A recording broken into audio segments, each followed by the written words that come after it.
You ever hear about that wild dancing outbreak in the early 1500s? It happened in a place called Strasbourg, which is in modern-day France. One summer day in 1518, this woman, let's call her Martha, suddenly began dancing in the middle of the street. No music, no celebration, just non-stop dancing, like she could not control her body. Before long, it was not just Martha. Within a few weeks, about 400 people had joined in. They danced day and night, sometimes until they dropped. A bunch of folks actually died. Heart attacks, strokes, pure exhaustion. These days, folks think it might have been caused by some sort of group panic. Or maybe they ate rye bread poisoned with a hallucinogenic mold called ergot. Then there is this other thing I read about. Absolutely brutal. Between 1864 and 1870, Paraguay, a small country in South America, got into a war against Brazil, Uruguay, and Argentina. That war was so deadly that it wiped out nearly 70% of Paraguay's entire population. Some say up to 90% of the country's adult men were either killed or forced to flee. Why such a bloodbath? Well, Paraguay wanted control over a major river system called the Rio de la Plata Basin. It was a key trade route in the region, but when Paraguay clashed with Uruguay, that pulled Brazil and Argentina into the conflict, forming a strong alliance against them. And since this was long before antibiotics, disease, starvation and terrible sanitation killed even more people than the actual fighting. It is crazy how far we have come. And yet, not that long ago, women in the United States were not even allowed to open a bank account or apply for a credit card without their husband's permission. That did not change until the middle of the 1970s. It is wild to think about, especially since I was born in the 1980s. My own mum got caught in that mess. Women were often stuck in abusive marriages with no financial control. The bills were in their husband's name, and if they even thought about leaving, they had no way to support themselves. My mum lived through that. Here is another wild thing. There was already Star Trek fan fiction out there before women in America could legally get their own credit card. I am not even kidding. One of the earliest Kirk and Spock fanfics came out around August 1974. The law that finally gave women credit access, called the Equal Credit Opportunity Act, was signed just 2 months later in October. Speaking of old stuff, did you know that we actually confirmed parts of the Lewis and Clark expedition thanks to pills? They carried medicine that had mercury in it. Crazy, I know. Because mercury does not get digested, it passed straight through and left traces in the ground. That is how archaeologists found some of their old campsites. They also had this fancy air-powered rifle. No gunpowder needed. It was quieter and less intimidating, which helped when they were meeting Native American tribes along the way. But make no mistake, it was not a toy. That air rifle was powerful, expensive, and they used it to show their strength when needed. They kind of air-softed their way across the continent, if you think about it. After the Second World War, there was this group of Jewish men and women who called themselves the Avengers. No, not like the Marvel kind. These were real people who tracked down Nazi war criminals. They actually managed to poison over 2,000 German prisoners of war. Some dark history there. During Prohibition in the United States, folks got creative. There were these bricks of grape concentrate called Vine Glow, and the packaging came with a very cheeky warning. It told people Whatever you do, do not dissolve this in a gallon of water and then hide it in a cupboard for 20 days, or it will turn into wine. Total wink wink warning. Of course, that is exactly what people did. And get this, about 900,000 years ago, the human race nearly went extinct.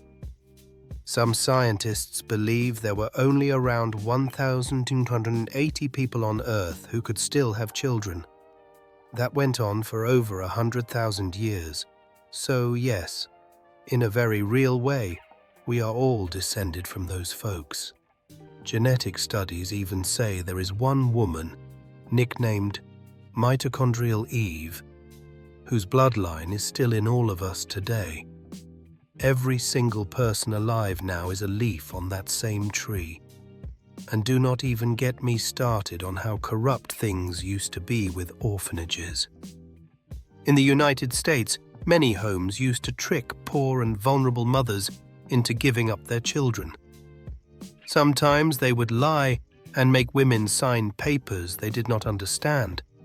Turns out, they were actually giving up their babies for adoption. These children were then sold to wealthy families. It was heartbreaking. Many of the babies even died from neglect. And this was not just in the United States.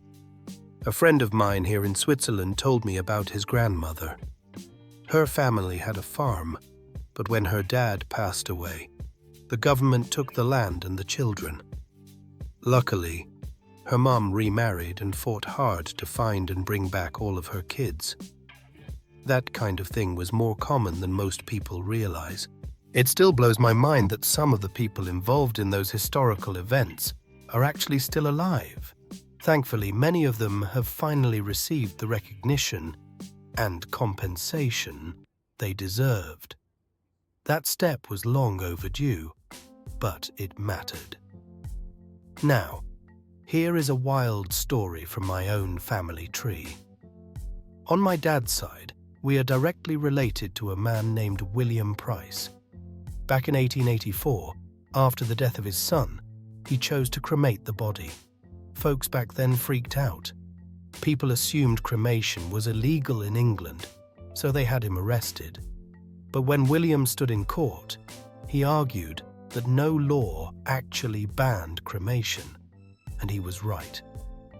That case set the stage for the Cremation Act of 1902, which made cremation a legal alternative to burial in the United Kingdom.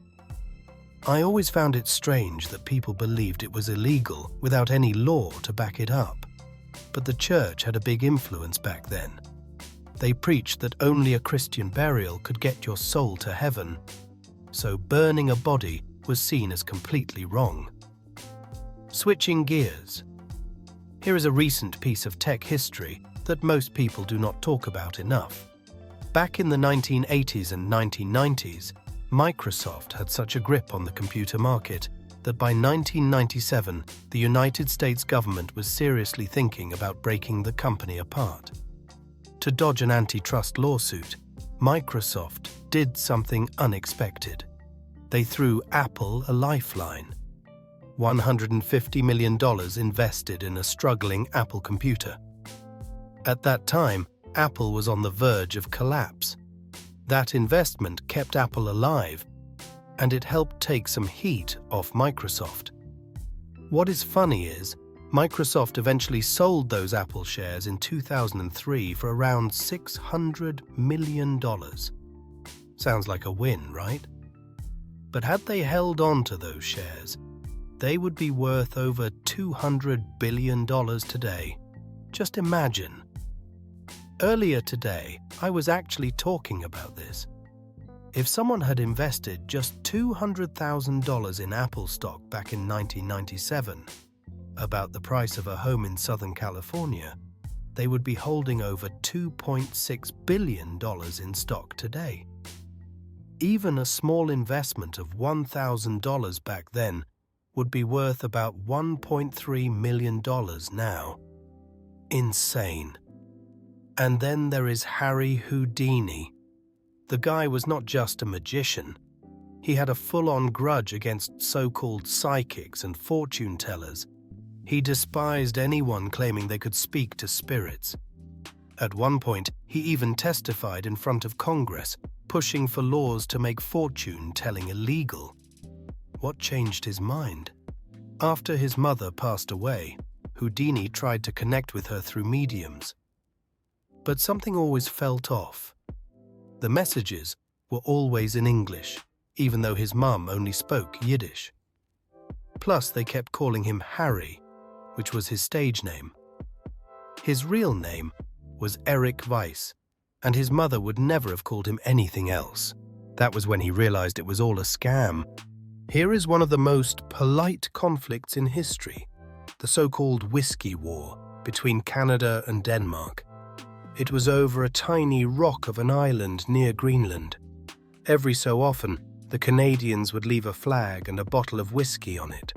The Danes would come by later, swap the flag for theirs, and leave schnapps instead. Back and forth for years. In 2022, both sides finally agreed to split the island. Classic Canadian and Danish energy. No bombs, just booze. During the Great Famine in Ireland, something truly touching happened. The Choctaw Nation, a Native American tribe in the United States, sent money to help the starving Irish. It was not a huge amount, but the gesture meant everything. Decades later, during the COVID-19 pandemic, Irish citizens returned the kindness by donating to help the Navajo Nation. There is even a statue in County Cork honoring that friendship. It reminded me of when the Maasai tribe in Kenya donated 14 cows to the United States after the attacks on September 11th. In times of pain, kindness like that sticks with you. The Victorian era was full of strange beauty trends. One of the most disturbing, women used arsenic to look more delicate. Products like arsenic wafers and lotions were marketed to help women get that pale, almost sickly look. Think tuberculosis cheek. It was considered the height of femininity. And here is a fact you would not expect. Coca-Cola still uses coca leaves in their recipe. Not the kind with active cocaine, of course. There is only one company in the United States allowed to import those leaves. They process them at a plant in Maywood, New Jersey. The cocaine gets extracted and sent to pharmaceutical companies for medical use, and the flavor extract goes to Coca-Cola. Technically, it is not Coca-Cola importing the leaves. It is a third-party company that does the work. Now for something from way back in history, the An Lushan Rebellion in China, which lasted from the year 755 to 763. It is estimated that around 30 million people died during that conflict. At the time, that was about 10% of the entire world's population. Absolutely devastating. A pattern shows up in Chinese history. Almost all emperors of the Tang dynasty died around the age of 55. But Emperor Ming Huang lived into his 80s. That extra time on the throne ended up being his undoing. Instead of going down as one of the greatest rulers in Chinese history, he became the man who brought on the rebellion that shattered his empire. And finally, everybody has heard about Neanderthals, but they were not the only ones. There were actually other types of ancient humans that roamed the earth too, but that is a whole story on its own. I have always been fascinated by early human history. Turns out, we were not the only type of humans walking around. There were others like Homo heidelbergensis and the Denisovans, who were alive at the same time as Homo sapiens. And even earlier than that, you had Homo erectus, who survived from around 2 million years ago all the way up to about 100,000 years ago. We, modern humans, anatomically modern Homo sapiens, only showed up around 300,000 years ago. And believe it or not, we are connected to all those other species. Even the so-called hobbit humans, or Homo floresiensis, lived on the island of Java until about 50,000 years ago. There were a lot of human cousins out there. They just happened to disappear shortly before we really got going. And when I say shortly, I mean on the grand scale of Earth's history, they missed us by just a blink. Even Australopithecus, made famous by the Lucy fossil, only died out about 1.5 million years ago. That is just 3 times longer than Homo sapiens have been around. Makes you realize how short our time here has been. On a darker note, I learned about the Ustaše regime in Croatia during the Second World War. These guys were aligned with Hitler and Mussolini and were responsible for the deaths of hundreds of thousands of Serbs, Jews, and Roma people. They raided villages and ran horrific concentration camps. The largest of these was called Jasenovac. Outside the Balkans, almost nobody talks about it. My Serbian grandmother never let go of the pain. She never said much about it when we were kids, but when we were older, you could hear the weight in her voice. The hatred never faded. Did you know that John F. Kennedy, C.S. Lewis, and Aldous Huxley all passed away on the same day? November 22nd, 1963. Just one day later, the first episode of Doctor Who aired on television. There is also this insane love story from Portuguese history that sounds like something straight out of Game of Thrones. It is about Dom Pedro and Dona Inês. Pedro was next in line to become king, and his father arranged a marriage for him with a Spanish noblewoman. But Pedro fell deeply in love with one of her ladies-in-waiting, Inês. They secretly married and had children together. The king was furious and sent knights to kill Inês. After her murder, Pedro went on a rampage. He hunted down the knights who did it, had one of them executed, and tore out his heart. Then it got even more bizarre. After becoming king, Pedro exhumed Inês's body, dressed her in royal clothes, sat her on a throne, and forced the nobles to kiss her hand in a show of loyalty. Yeah, that really happened. Here is another strange twist of fate. The very first and very last major events of the American Civil War happened on the same man's property. His name was Wilmer McLean. The first battle broke out on his farm, and to escape the war, he moved deeper into the countryside. But 4 years later, General Robert E. Lee surrendered to General Ulysses S. Grant at Wilmer's new house. He could not escape history. It followed him. Infanticide, the killing of infants, used to be tragically common across nearly every culture on Earth until the 1900s. The Greeks and Romans even had a loophole. If a baby was abandoned in a public place, it was not considered murder because someone might have rescued it. Midwives often carried out the act, so the father did not have to. Oddly enough, the Egyptians stood out because they did not do it. Christians also strongly opposed it. When Iceland converted to Christianity in the year 1000, they gave citizens a few years to slowly let go of old traditions like infanticide. So, while Muhammad is often credited as the first major figure to speak against it, others were already standing up in their own ways. In the United States, we do not talk enough about the coal wars. From the 1890s to the 1930s, mining companies pushed workers so hard that violent uprisings broke out. The biggest clash was the Battle of Blair Mountain in 1921. Thousands of coal miners fought against armed thugs hired by the companies. It got so intense that the United States Army was brought in to shut it down. Afterward, the government kind of erased it from public memory, probably because they did not want other workers getting the same idea. It still amazes me that someone could have been born early enough to see the Wright brothers fly the first airplane in 1903 and live long enough to watch a man land on the moon in 1969. My own grandfather was born in a log cabin. When he was a kid, steam trains were the fastest thing around. In his lifetime, he watched flight, jets, rockets, and even moon landings become real. Speaking of wild historical figures, Caligula, the Roman emperor, loved his horse. Incitatus, so much he gave him a marble stable, an ivory feeding trough, and even a house. People say he planned to make the horse a senator. Whether that was serious or not, who knows? Then there is Coco Chanel. Yeah, the fashion icon. She was a full-blown Nazi collaborator during World War II. At the same time, she helped transform women's fashion and even supported labor rights. She was complex, to say the least. Her nickname Coco supposedly came from the wild cocaine-fueled parties she threw in Paris, where sugar bowls held more than just sugar. So now, every time I hear of someone naming their baby or their puppy Coco, I think, if only they knew. Here is a fun sleep fact. Back about 200 years ago, people often had 2 sleeps a night. They would go to bed around 8 o'clock p.m., wake up around 2 a.m., do some chores, maybe eat or relax, then sleep again until morning. Industrialization made that practice inconvenient, so it faded away. My dad and stepmom actually did something like that. They would wake up in the middle of the night, grill steaks, drink coffee, jump in the pool, then go back to sleep like nothing happened.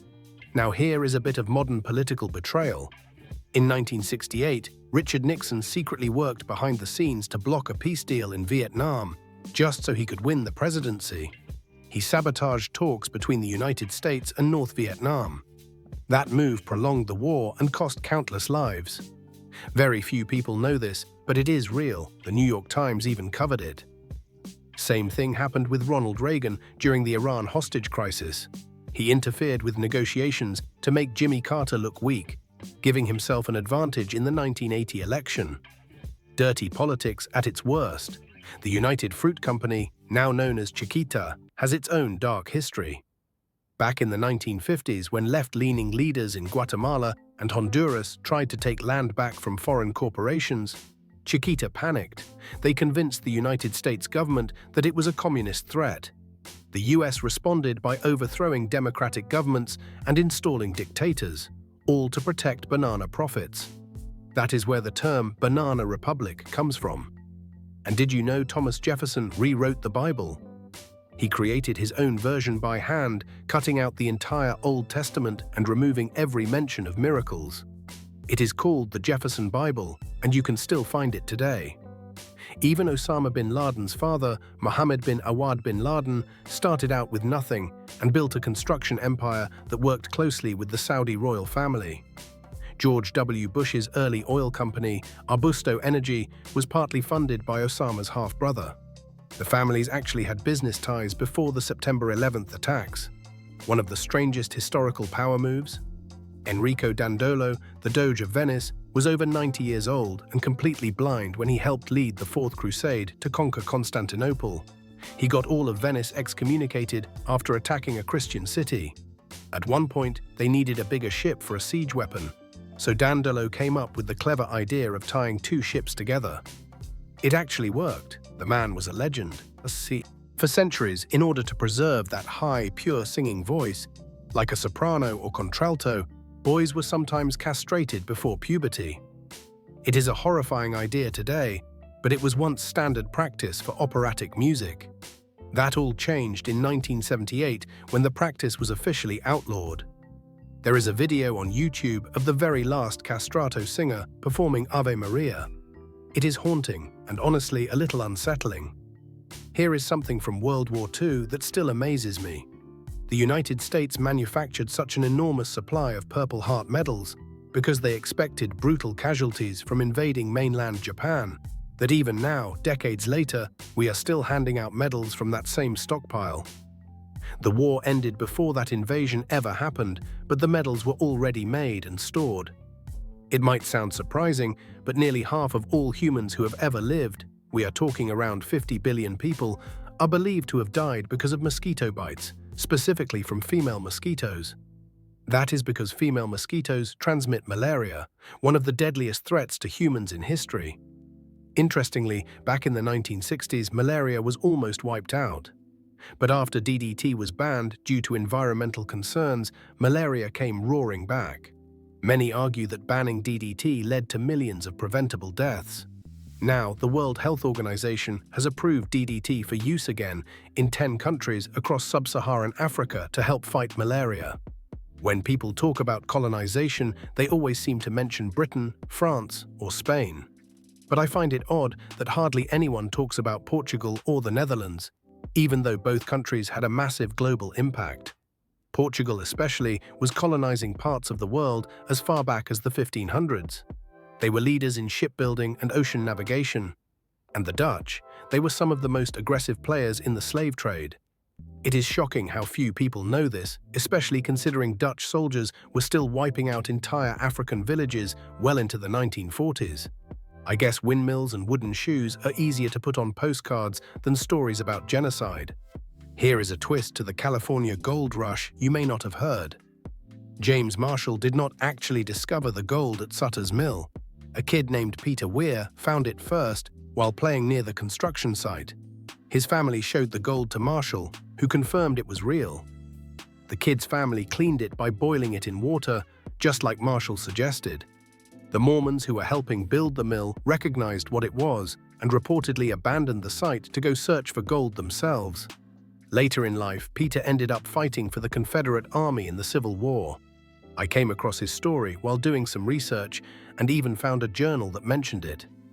Funny side note, when I was 18, I was sitting in a restaurant called Sutter Mill with my dad when he told me he was marrying his secretary. She was 17 years younger than him. They got married 1 week after his divorce from my mum was finalized. They stayed married for 28 years. One of the most isolated trees in the world used to grow right in the Sahara Desert. It was so tough that the desert literally formed around it.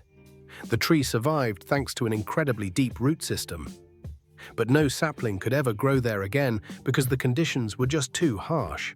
The tree was hit and damaged by vehicles twice, once in 1959 and then fatally in 1973 when a drunk truck driver crashed into it.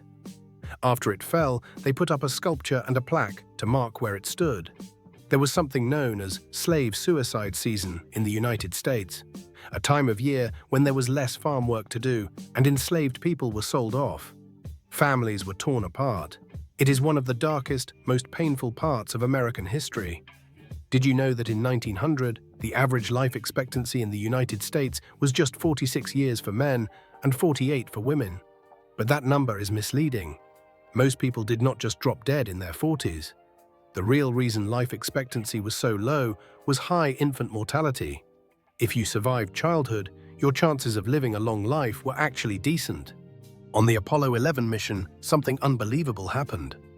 When Neil Armstrong climbed back into the lunar module, the backpack on his spacesuit snapped off a critical switch, the one needed to ignite the ascent engine. Without it, they were stuck.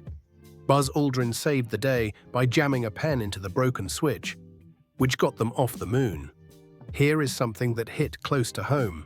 From the 1950s to the mid-1970s, Australia had a horrible practice of forced adoptions. Around 250,000 babies were taken from unmarried mothers, sometimes through coercion, sometimes under sedation, and often under false pretenses, like telling the mother her child had died. In some cases, birth records were faked, listing the adoptive parents as the birth parents.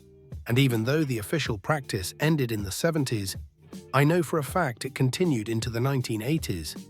I was almost one of those babies. My mum did not sign the adoption papers. Instead, she grabbed me and walked right out of the hospital. After that, she spent the next 2 years fighting in court to keep me legally. My grandmother had a similar experience. She was sent to a home for unwed mothers. No one knows exactly how she got out, but she took my uncle and ended up living among a group of new immigrants, either Greeks or Italians, who helped take care of the baby while she worked. Without that community, they would have taken him away.